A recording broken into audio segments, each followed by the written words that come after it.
what would you change? For me, one big issue I think is all the discrimination against Racism? people of color. Yeah, I think it's a big problem here in the U.S. and unfortunately we're still dealing with people that think like they are better because of the color of skin, and that's a big issue. We are all equal. If it was something I can change, that will be, Hello friends and welcome to another episode of Expat Coffee Break. In this episode, I have a very different dynamic. This time, instead of being me just rambling around, it'll be two Mexicans rambling around in an interview mode. In this episode, I have my very dear friend Oscar joining the conversation and talking about his experience moving to the United States. Also talking a little bit of how his life was back in Mexico, what made him decide to move to the United States, and what it was like in the beginning for him starting off as a new immigrant without documents. He's got an amazing story, and he's also a very dear friend of me. So this episode was definitely very personal and very emotive. You're going to notice that the episode doesn't have a high energy level. And part of it is because Oscar and myself, we're not used to the interview mode. But also, Oscar was talking about some personal topics that, made him feel a little bit heavy when he was talking. You're going to realize some of that when you listen to the whole episode. Hope you like it. Without further ado, I leave you with my dear friend Oscar. Enjoy.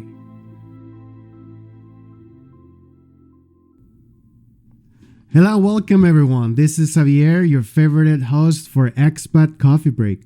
Today with me, I have a very special guest that also immigrated from Mexico. He's a very dear friend that has been living in the US for over 20 years now. And I've been meaning to have him in my show for a while, and today is the day where we share part of his story. Oscar, how are you? I'm good, Javier. How are you? I'm doing very well. Hi, everybody. My name is Oscar. I'm 41 years old, and I immigrated to the United States in 1999. Where in Mexico were you living? I used to live in Mexico City, in Iztapalapa, for those who know Mexico, Mexico City. Yeah. How was it? When you were living back there, you were like a teenager. How was it for you to be living in Mexico, and why did you move?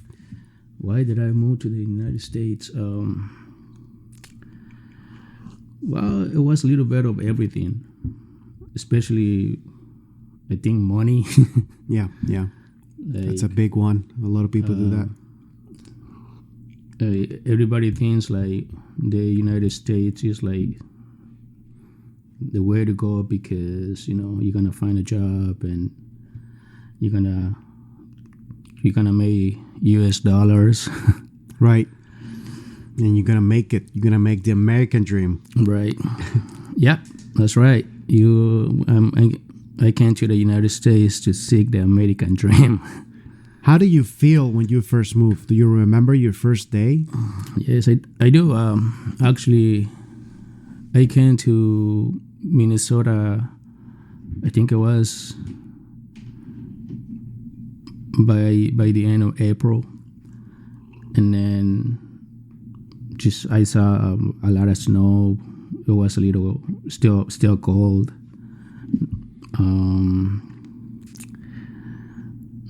But I didn't care about that. I was just happy then. I came and then I saw my friends, and it was just a new opportunity for me. So you were happy that you were moving to the U.S.? Very happy. I just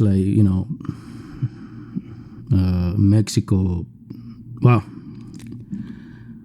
it's just hard. Well, for me, it was super hard because I didn't have the basic education. Mm-hmm. So, man, Because you were what, 16? What? You were 16 when you moved? No, I was actually 19. Okay. 19. What do you mean by basic education? You didn't know. Just like I just finished high school. Okay. I guess it's over there, secundaria, Middle school? middle school. I get. Oh yes, actually, yeah. So you only did middle school and didn't finish high school back in Mexico? No, I didn't finish high school. I actually started high school. I went to Conalep for those. Those, a technical high school. Right. But I only went there for like 6 months, and so it was a little hard because I want to continue going to the school, but I had to make money so I can for the bus to go to the school bus, and then to buy my books too, and then so I don't have the motivation, and I don't have anybody helping me. So you were faced with the choice of you either go to school and make money somehow because nobody was helping you to go to school, Right. or not go to school and make money somehow and not be forced with studying afterwards. Right. Because you were not motivated to study after working or finding yourself to make money at. Right. Well, basically, you're saying you were going through that in your high school. So basically, from when you were 16, 17, and 18, those years, sounds pretty rough. It was rough. My family's background, is horrible. Like education was a big problem for my family. I never have anybody that can help me out, talk to me about how important it is to go to school. I mean, we don't have anybody until I think until right now. I don't think anybody has graduate. Actually, In your family? yeah. When you say graduate, you mean high school, They get a college some kind of education, professional anything. degree. Right. I think my sister finished high school, but I think that was it. And that's it. That was it because she got married, and she got married, she got pregnant, and then she has to go to work because the person, well, this is another subject, but my family, we always struggle. I remember growing up with my aunties. They got pregnant when they were 16 years old. 16. 16 years old. And I grew up, watching my family get abuse from the husbands, verbal abuse. So it's just it was hard, growing up, seeing all these things, and then it's just a little bit of background of what type of family I'm come from. Oh, thank you for sharing that. That's very personal, and I think I've heard some of your story before, but I think we're going a little bit deeper now. But that's good to establishing a little bit your background. So when you were a teenager, you had to study if you wanted to. You had to work if you had to study. Right. But you also had to work. You told me before you had to work to support your family as well, because it was tough for you. So basically, you moved to the U.S. by yourself when you were still a boy. Because let's face it, that's 19, you don't know much. You feel like an adult, but you're still very young. Right. And more than 20 years later now, you have a pretty good life. You have a really nice family. Thank you. I don't want to say you've made it because nobody's made it. Right. But compared to your 19 years old self, Yeah. you're in a much better spot. Yeah. And I can feel that you're also working on some internal aspects on yourself that are making you, that you're pushing to make yourself better every day. Every day, yes. Yes. I mean, it's hard. I mean, growing up,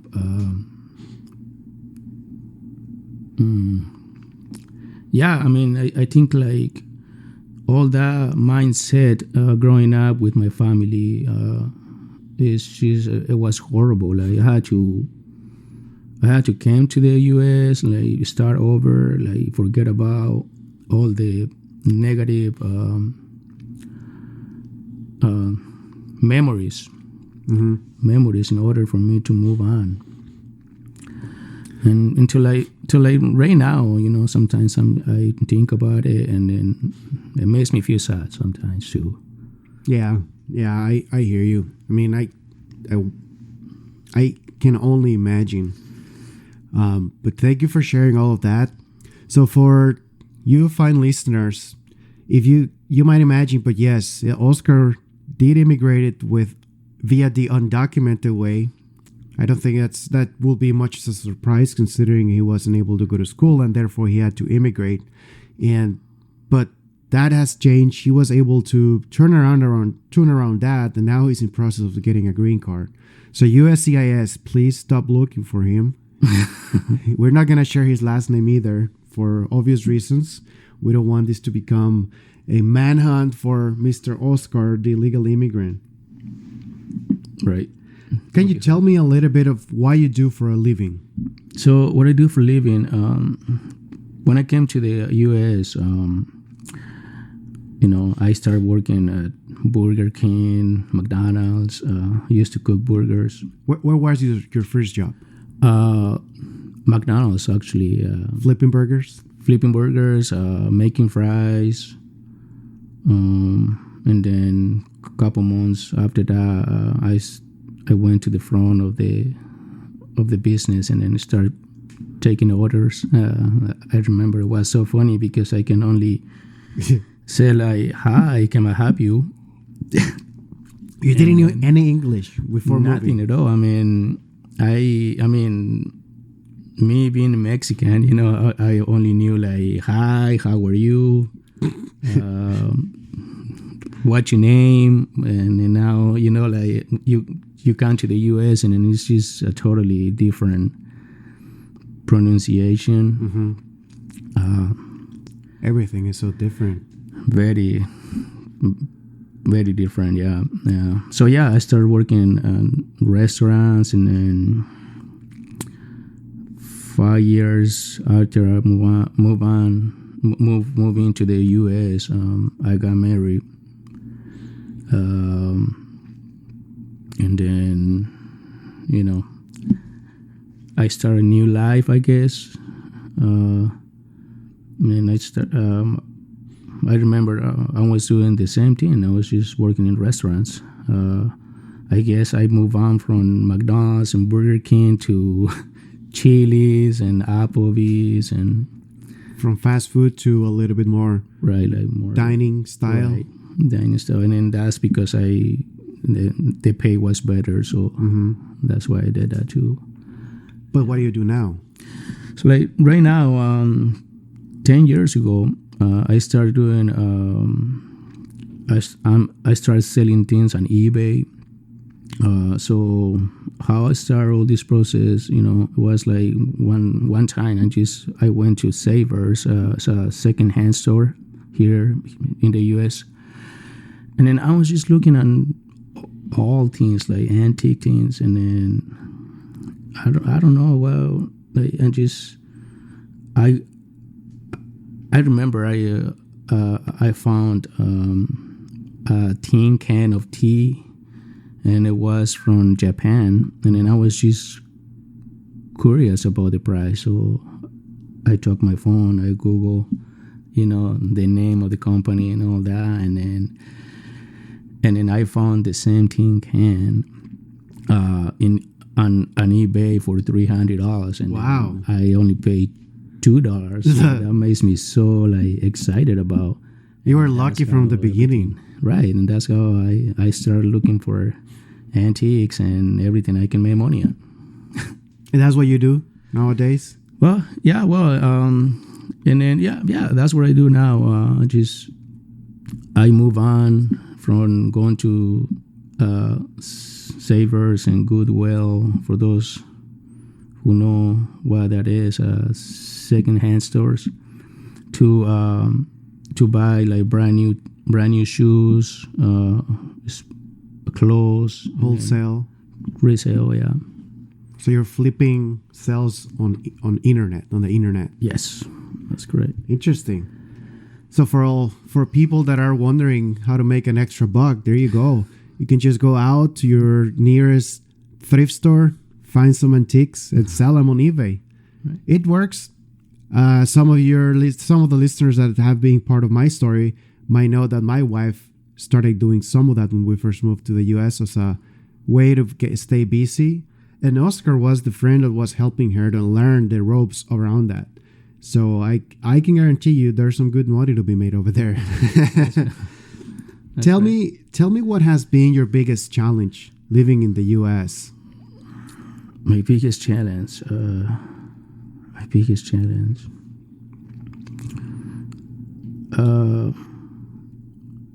think is the culture. It's so different.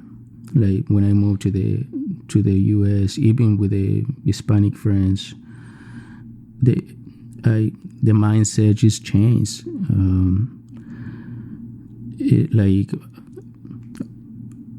I guess I remember having birthday parties in Mexico City. I go with my friends to birthdays, and right here is so different. Even in Christmas time, it's just a simple meal. Everybody's happy, but it's no music and dancing. Mm-hmm. I guess I miss all that. You miss the noise. You miss the warmness of the people. I hear you. We definitely felt the same when we moved, and I mean we've been almost 3 years in the U.S. and we remember when we were back in Mexico.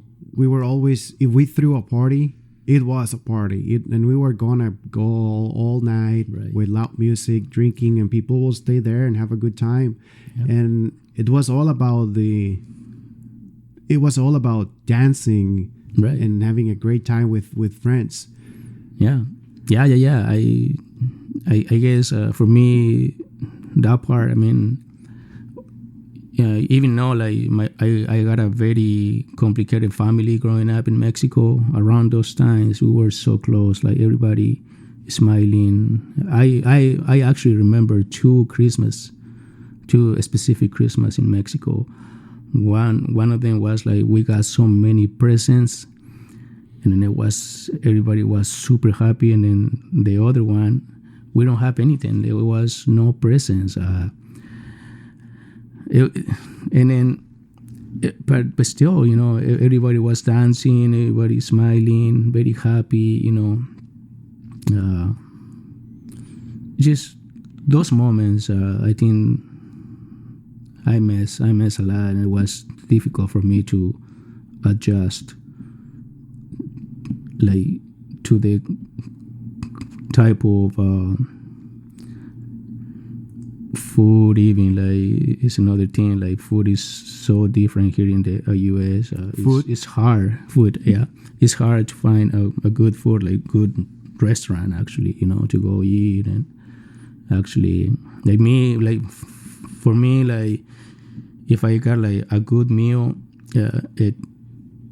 that food, if it's super good, I just remember about my grandma, took me back. Oh yeah, I remember we were once having chiles rellenos, stuffed peppers from Cielito Lindo, a Mexican place. Right.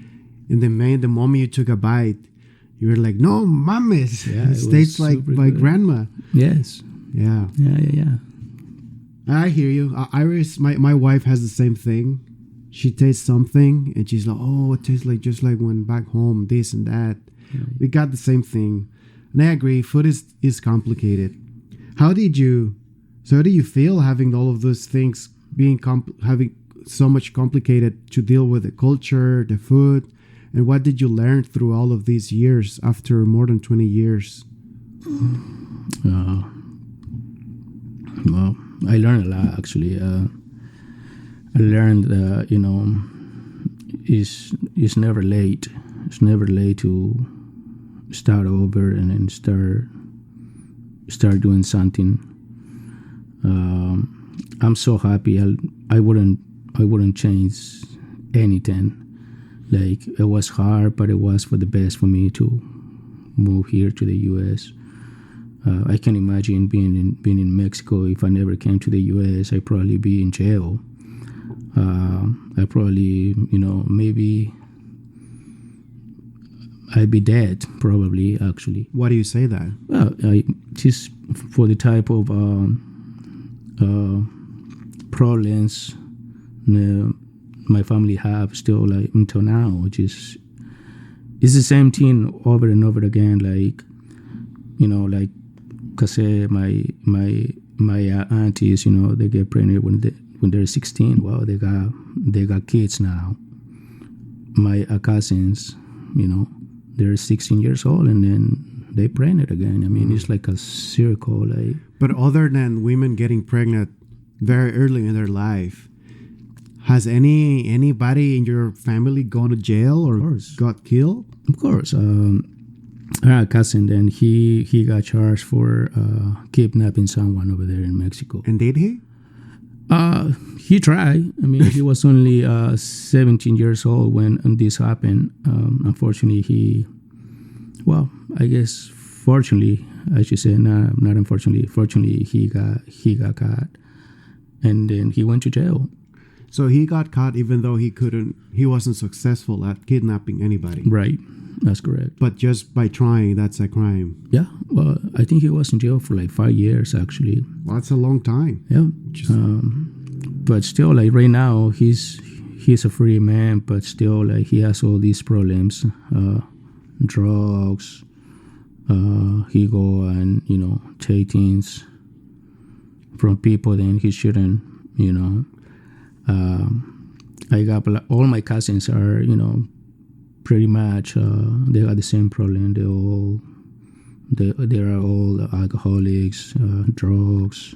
So, not saying that you were kidnapping people back then, but you basically are saying that your family and the friends you were around, because of that environment, and you had to make money somehow. Right. You will either be stealing, probably doing something illegal, and you will either end up in jail or dead. I mean, yeah, I remember before I came to the U.S., actually, when I was 18 years old, I used to work with this guy. He used to make creams for, like, pomada de pescohuitle.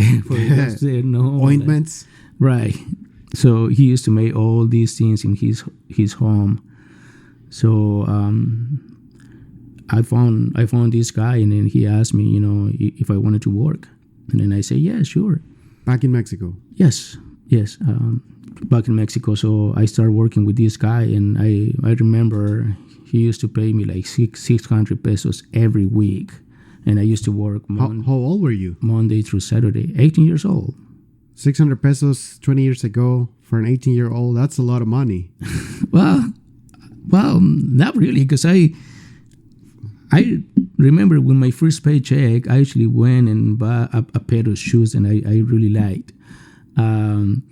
With your first 600? Like 500 pesos on it, I mean, it was just like, it was almost my entire paycheck there. Yeah, but there's people that are living on that paycheck. We're living on that money. Right now. Even back, right now, they're still doing it. Yeah. But I don't want to say it's a lot of money. In general, it's a lot of money for an 18-year-old. For an 18 years old, I guess. But I guess it depends on the situation. If you had to support yourself with that money, and you needed to buy clothes, that's not that much. Right. But that kept you off the streets? No, not really. I think what kept me out of the streets was soccer. Actually, I really like to play soccer, so it was a way for me to forget about all the problems in the family, like the abuse, other. I had to say, when I was 2 years old, and then my sister was 1 year old, my mom and my dad just got into some kind of problems, and then they both agreed and we was gonna live with my grandma. So me and my sister, we lived with my grandma since I was 2 years old, and then until when I was 15 years old, and that's when my mama come back from I don't know where. We never really talk about that. So I never grew up with my mom or my dad. So I used to live with my grandma, and then next year, if it was too much for my grandma, or my grandma don't have enough money for us to support us, and I will go live with another family, like my uncle or my uncle's friends. I mean, it was horrible. I mean, we never have really a place to call home, because I used to move a lot. So when I was playing soccer with my friends, it was like a way for me to forget about all those things, all the problems. It was my happy place, I guess. So now that you're mentioning soccer, I gotta ask an obligatory question that I know will make you talk a little bit. Cristiano or Messi? No, that's a super difficult question. But I personally like Messi. I don't know, maybe because he's from South America. I mean, I don't know. But Cristiano is just an amazing player too. I really don't mind. You can answer either one. I'm gonna say cool. I don't watch soccer. Well, thank you very much, Oscar, for sharing all of that. That's a lot of background information. I don't know if the listeners are ready to know all of that, knowing how different your story from mine is. I mean, I can only imagine what you were going through, because I was very fortunate to have a family that were supporting me, and they supported me to get my studies, and I was able to get a career and education. And because of that, I was able to get a job in a company that eventually led to an opportunity to move to the US. And that's when we met. Right. And I was a little bit surprised by the comment that you made when you met me, and you said that I was the first Mexican that you met in the US that had college education. And I was surprised at saying, well, there's a lot of people in Mexico that have education. I wasn't really thinking that the people that move to the US, really, they don't do it because they want to, or because they don't necessarily have the best education, because, well, they did it for a reason, and that reason is to come look for better conditions. Right. And the US has its problems for sure, but one thing that it's very good at is people can make money out of very simple things, like finding things on thrift stores. Right. And you can make a living out of that, apparently, and pull yourself out of whatever situation you're dealing with. Tell me, now this is a hypothetical case. I want to talk about something a little different. And this is just get your mind, get it running. I don't want you to get into limitations, but if you could change anything in the US, you could change anything to improve, what would it be and why? If I can take anything. If you can take anything and improve it. What do you mean by changing everything? So a good example that I will have is if I will have a magic wand right now and just say, here we go, let's make healthcare. Let's change that in the US. And I'm going to make it so that everybody has access to it, regardless of your condition. And if you had a chronic disease, chronic illness, you're going to have things at a very low cost, and you're not going to have to be worrying about that every year. Because let's face it, that thing is expensive. Very expensive, yeah. So what would you change based on what you have gone through here in the US? Because to me, healthcare is a big topic because that's a personal thing with what I'm going through. Right. But for you, what would it be? What would you change? For me, one big issue I think is all the ratio, all the discrimination against Racism? people of color. Yeah. You think there's still some of that going on? It's a lot, and I think it's a big problem here in the U.S. And I mean, this goes back to a century, probably, or more, even more. I mean, unfortunately, we're still dealing with people. Then they think like they are better because of the color of skin. And that's a big issue. We are all equal. If it was something I can change, that will be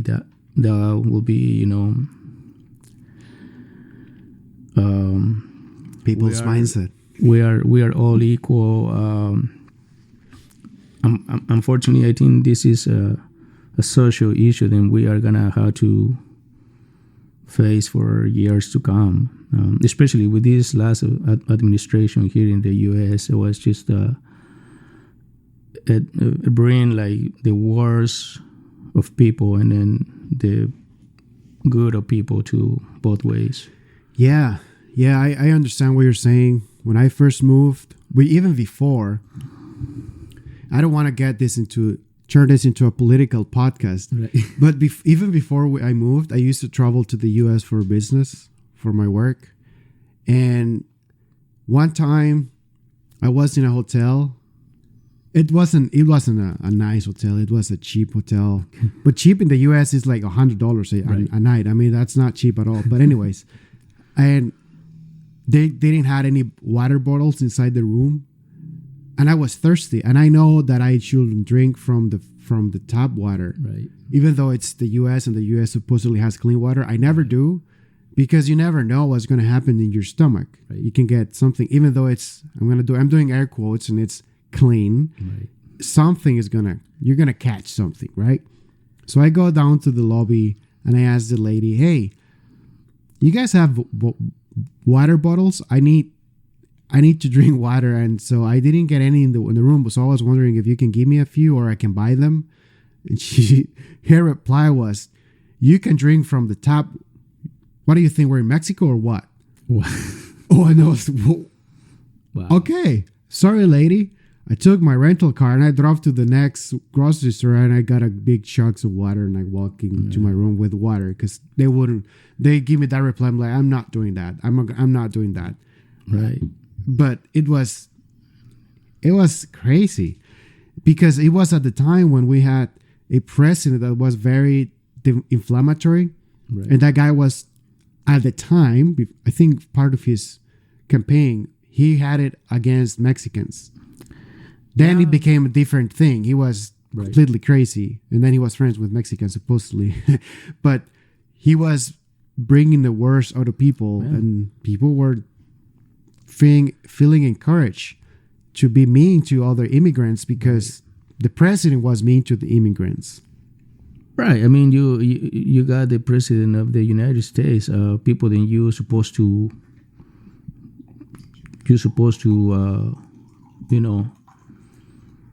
respect, and and then he by he saying all these kind of things, it was just horrible. Like the way how he refers to Mexicans, like we are bad. We are a bad people. rapists, and I don't know what else he says. They're definitely not that. Some are, but they're criminals, and they're usually not the ones that are immigrating to the U.S. Right. I mean, and I'm not gonna say like all Mexicans are good people. Of course, There's bad apples everywhere. Right. But I can assure you, like people who move to the U.S., but probably 90% of the people, that's because they want to come and then do something for themselves. I've only met hardworking people here. When I moved to the U.S., I've only met hardworking people. Everybody that I met, doesn't matter what economical situation they're in, they're only thinking about working hard, making enough money to support their family. Even now that my wife, she's working at a restaurant as a waitress, and we interact with the other waitresses, and some of them are single moms, some of them are married, but they have 5 children, and they work hard. Both of them work really hard to support their family, and they don't have a luxury living, but they don't lack anything they need. It's really good to see how people come here and they just don't sit around and wait for things to come to them. Right. They make it happen. Because let's face it, if you come over and you go through all of the trials and tribulation to cross the border by however means, we're not going to discuss this in this podcast. Right. You're not going to sit around and try to collect Social Security because, first of all, you don't have access to that. Right. You don't have that safety net. You're going to find a way to make money, and you're going to find it. And you're going to find a legal way to do it because there's plenty of ways to make money in the U.S. Yes. And right, even today, there's plenty of jobs around for people to make money. Yes. I mean, like people like me, the way how we came here to the U.S. Is no other choice. You want to make the best. I mean, you are here to do better for yourself, and then to make money, to live a better life, like whatever that means. You're gonna have to go to work, and make that happen for your family. We're not here to waste time. Hey, how's it going? I hope that you are enjoying this episode. I'm going to have to make a pause here and divide the episode. We had a long conversation about his story. It was a very interesting, the topics that we were talking about.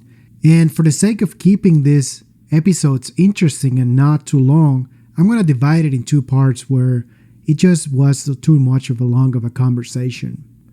I promise you that the next part will be the last one, and also we'll be going in more of a deep dive, talking about some of the issues that we faced in the US, and also about the hard work and family and all the good stuff. It definitely gets more emotional, and we do a deep dive. Stay tuned. I'll be publishing that in a week from now. And for now, we're going to leave it to it. Thank you very much for listening to this episode. I appreciate your time. I really appreciate your attention with this project that I'm working on. I'm going to be leaving you my contact information. I would really appreciate it. You can stop by my social media and give it a like, give it a follow, and help me grow this project of mine. Thank you very much, and talk to you later. Adios.